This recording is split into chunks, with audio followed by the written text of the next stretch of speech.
உயிர்த்த ஞாயிறு குண்டு தாக்குதல் வழக்கு இப்போது இறுதிக்கட்டத்தை நெருக்கியிருப்பதாகவும் மிக விரைவிலே அதனுடைய தீர்ப்பு வெளியிடப்படும் என்றும் இதன் காரணமாக மிக பெரும் அரசியல் பெரும்புள்ளிகள் எல்லாம் அச்சத்தில் இருக்கின்றார்கள் என்ற செய்தியும் இப்போது வெளிவந்திருக்கின்றது.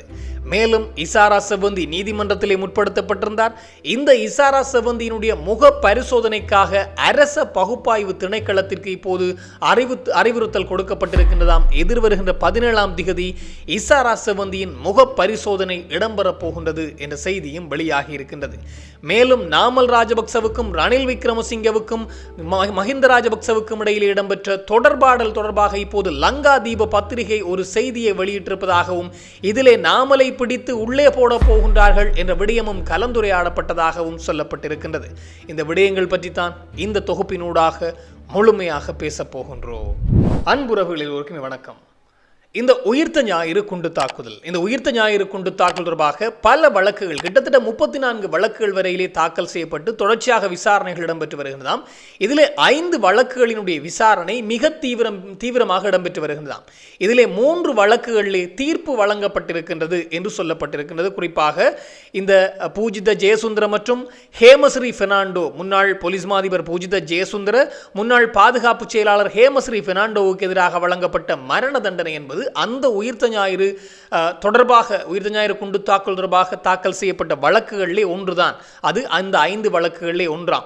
எனவே இந்த விடயம் சார்ந்து இன்னும் 3 வழக்குகள் இப்போது தீவிரம் பெற்றிருக்கின்றதாம். இன்னும் 3 வழக்குகள் மிக விரைவிலே தீர்ப்புக்காக காத்திருக்கின்றது என்ற செய்தி வெளியாகி இருக்கின்றது. குறிப்பாக இந்த மாவனல்ல புத்தர் சிலை உடைக்கப்பட்ட விடயம், இதுவும் உயிர்த்த ஞாயிறு குண்டு தாக்குதலுடைய அதற்கு முன்னரான ஒரு பிரதிபலிப்பு தான் என்று சொல்லப்படுகின்றது.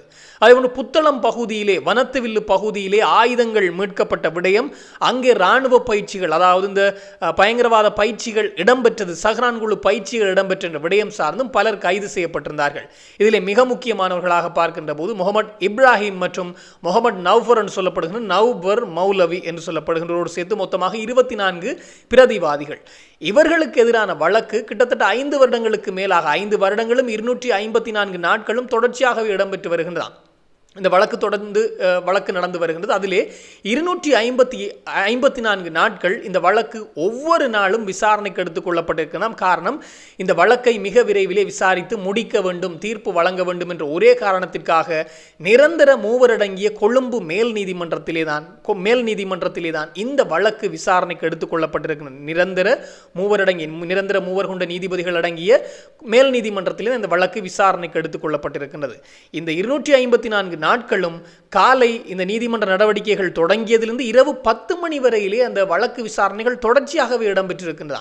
நீதிமன்ற ஓய்வு நாட்களில் கூட அந்த வழக்கு விசாரணைகளை அந்த மூவரடங்கிய நீதிமன்றம் செய்து வந்தது என்ற அடிப்படையில் ஒரு தென்னிலங்கை ஊடகம் ஒன்று இந்த செய்தியை வெளியிட்டிருக்கின்றது. காரணம், இது தொடர்பான தீர்ப்பை மிக விரைவிலே வழங்க வேண்டும், எழுத்தடிக்க கூடாது, 7 வருடங்கள் கடந்து விட்டது, இன்றளவும் தீர்வு கிடைக்காத ஒரு விடயம் தான் உயிர்த்த ஞாயிறு குண்டு தாக்குதல். எனவே இனியும் அதை தாமதிக்க கூடாது என்ற அடிப்படையில் சட்டமாதிபருடைய வேண்டுகோளுக்கிணங்க இந்த வழக்கு தீவிர விசாரணைகள் இடம்பெற்று வந்தது. அதனுடைய அரச தரப்பு சாட்சியங்கள் நிறைவுக்கு வந்திருக்கின்றதாம். அதிலும் மிக முக்கியமாக இந்த வனத்துவில்லு பகுதியிலே ஆயுதங்கள் மீட்கப்பட்டது, புத்தளம் பகுதியில் இடம்பெற்ற பயிற்சிகள், இந்த உயிர்த்த ஞாயிறு குண்டு தாக்குதலை மேற்கொள்பவர்களுக்கு வழங்கப்பட்ட பயிற்சிகள் என்று மாவனல்ல புத்தர் சிலை உடைப்பு சம்பந்தமான பல விடயங்களோடு சேர்த்து கைது செய்யப்பட்டவர்களாக இருக்கின்ற இந்த இப்ராஹிம், இந்த நவ்ஃபர் என்று சொல்லப்படுகின்ற அவரோடு சேர்த்து 24 பிரதிவாதிகளுக்கு எதிரான வழக்கானது தீவிரம் பெற்றிருக்கின்றதாம். அதிலே அரச தரப்பு சாட்சியங்கள் பல விசாரிக்கப்பட்டிருக்கின்றதாம். அதில் ஒரு மிக முக்கியமான சாட்சியமாக இவர்களோடு சேர்ந்து அந்த பயிற்சியை மேற்கொண்டிருந்த, சஹ்ரான் குழுவிடம் பயிற்சியை பெற்றிருந்த, அடிப்படைவாத கருத்தியலால் ஈர்க்கப்பட்டிருந்த ஒரு நபர் அரச தரப்பு சாட்சியமாக மாறியிருந்தார் என்பதுதான் மிக முக்கியமான விடயம். இதுதான் இந்த வழக்கினுடைய மிக பெரும் திருப்பு முனையாக அமைந்திருக்கின்றது. அந்த நபர் அரச தரப்பு சாட்சியமாக மாறியதனால் அத்தனை உண்மைகளையும், அதுவும் நேற்றைய தினம் இடம்பெற்ற வழக்கு விசாரணை 11ஆம் தேதி இடம்பெற்ற விசாரணையோடு தான் அந்த அரசு தரப்பு சாட்சியங்கள் நிறைவடைந்திருக்கின்றதாம். அதிலே அவர் வழங்கிய வாக்குமூலமானது இரவு 10 மணி வரையிலே விசாரணை இடம்பெற்றது என்று சொல்லப்பட்டிருக்கின்றது. அத்தனையும் இப்போது பதிவு செய்யப்பட்டிருக்கின்றதாம். எனவே வழக்கு தீர்ப்புக்காக காத்திருக்கின்ற என்ற செய்தி வெளியாகி இருக்கின்றது. அதிலும் இனி பிரதிவாதிகள் தரப்பு சாட்சியங்களும் முன்வைக்கப்படுமாம். பிரதிவாதிகள் தரப்பு சாட்சியங்கள் நிறைவடைந்த பின்னர் இரு தரப்பும், அரசு தரப்பு, பிரதிவாதிகள் தரப்பு இரண்டுமே அவர்களுடைய அறிக்கைகள், எழுத்து மூல அறிக்கைகளை சமர்ப்பிக்க வேண்டும். அதன் பின்னர் தீர்ப்பு வாசிக்கப்படும் என்று சொல்லப்பட்டிருக்கிறது. எனவே உயிர்த்த ஞாயிறு குண்டு தாக்குதல் தொடர்பாக ஏற்கனவே மரண தண்டனை விதிக்கப்பட்டிருக்கின்றது 2 பேருக்கு. இப்போது மீண்டும் ஒரு தண்டனை அல்லது மீண்டும் ஒரு மரண தண்டனையை எதிர்பார்க்கலாம் என்ற அடிப்படையில் சொல்லப்பட்டிருக்கிறது. காரணம், இந்த வழக்கினுடைய விசாரணைகளும் இப்போது இறுதிக்கட்டத்தை எட்டி இருக்கின்றது என்ற அடிப்படையில் தான் பல ஊடகங்கள் இந்த செய்தியை வெளிப்படுத்தி இருக்கின்றது. பொறுத்திருந்து பார்க்கலாம் என்ன தண்டனை, எவ்வாறு அது உறுதிப்படுத்தப்பட்டால் அவர்களுக்கு எவ்வாறான தண்டனை வழங்கப்பட போகின்றது என்பதை. காரணம், இந்த உயிர்த்த ஞாயிறு குண்டு தாக்குதல் தொடர்பாக 34க்கும் மேற்பட்ட வழக்குகள் இருக்கின்றதாம். அதிலே வெறுமனே ஏற்கனவே 3 வழக்குகள், இப்போது மேலும் 3 வழக்குகள் தீவிரம் பெற்றிருப்பதாக சொல்லப்பட்டிருக்கிறது. இன்னும் பல வழக்குகள் இருக்கின்றது என்பதுதான் மிக மிக முக்கியமான விடயம். அதிலே சுரேசாலேவும் ஒருவராக இருக்கின்றார் என்பது மிக மிக முக்கியமான விடயம். மேலும் ஒரு செய்தி என்று பார்க்கின்ற போது இசாரா செவ்வந்தி தொடர்பாக சொற்ப நாட்களாக இந்த சமூக வலைத்தளங்களை பார்க்கின்ற போது இசாரா செவ்வந்தியினுடைய அந்த காணொலிகள் இப்போது அவர் திடீரென நேற்று முன்தினம் 10ஆம் தேதி அளவிலே அவர் நீதிமன்றத்திற்கு அழைத்து வரப்பட்டிருந்தார். அப்படி அழைத்து வரப்பட்டவரை பார்த்தால் அவர் ஒன்றும் சிறைச்சாலையிலே அடைபட்டிருந்தவர் போல் இல்லை, மாறாக அவருடைய தோற்றம் என்பது அந்த அளவுக்கு இருந்தது.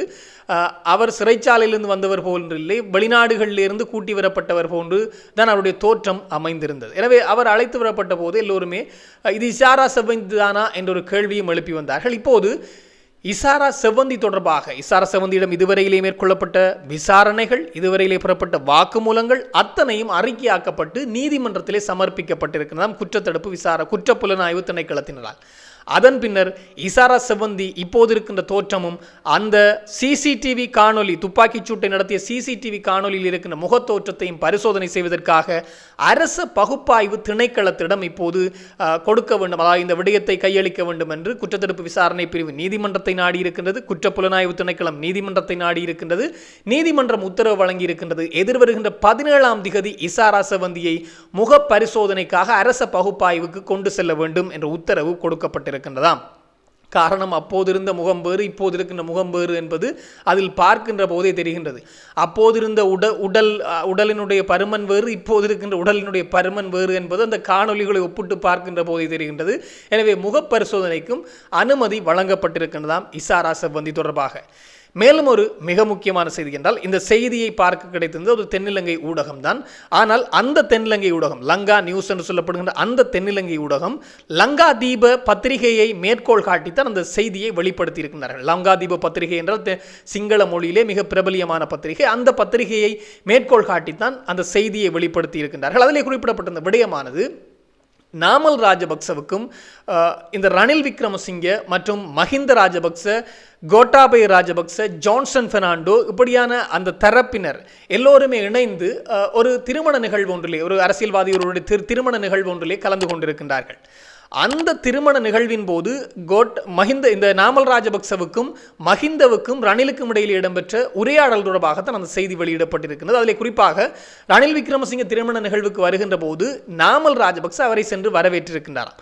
வரவேற்ற பின்னர் அவர்களுக்குள்ளே இடையிலான சகஜமான கலந்துரையாடல்கள் இடம்பெற்றிருக்கிறது. அதன் பின்னர் அது அரசியல் கலந்துரையாடலாக மாறியது என்ற அடிப்படையில் அந்த லங்கா நியூஸ் என்ற ஊடகத்தில் அந்த செய்தி வெளிப்படுத்தப்பட்டிருக்கின்றது.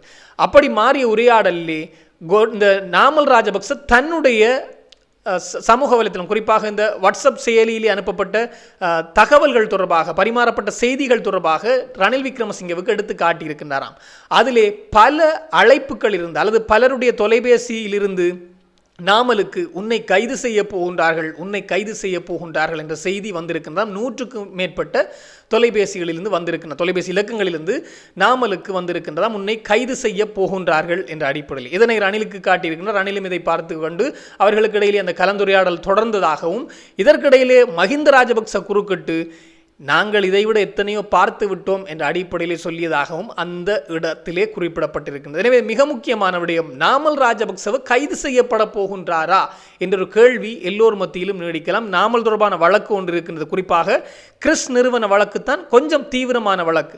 இது தவிர இன்னும் பல வழக்குகள் அவருக்கு இருக்கின்றது. ஆனால் கிறிஸ் நிறுவன வழக்கு என்பது அவருக்கு எதிரான மிக மிக முக்கியமான வழக்கு என்று சொல்லலாம். அல்லது அதிலிருந்து அவர் தப்ப முடியாத அளவுக்கு ஒரு வழக்கு இப்போது விசாரணை தொடர்ச்சியாகவே இடம்பெற்று வருகின்றது.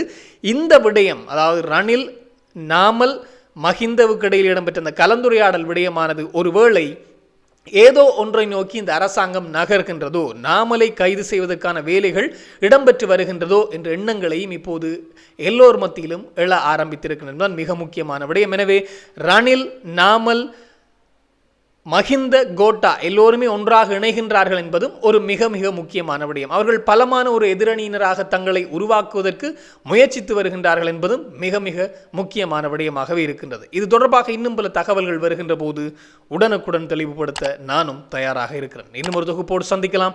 உங்களிடம் விடைபெறும் நான் என்றும் உங்கள் அன்பின் ஈழன். வணக்கம்.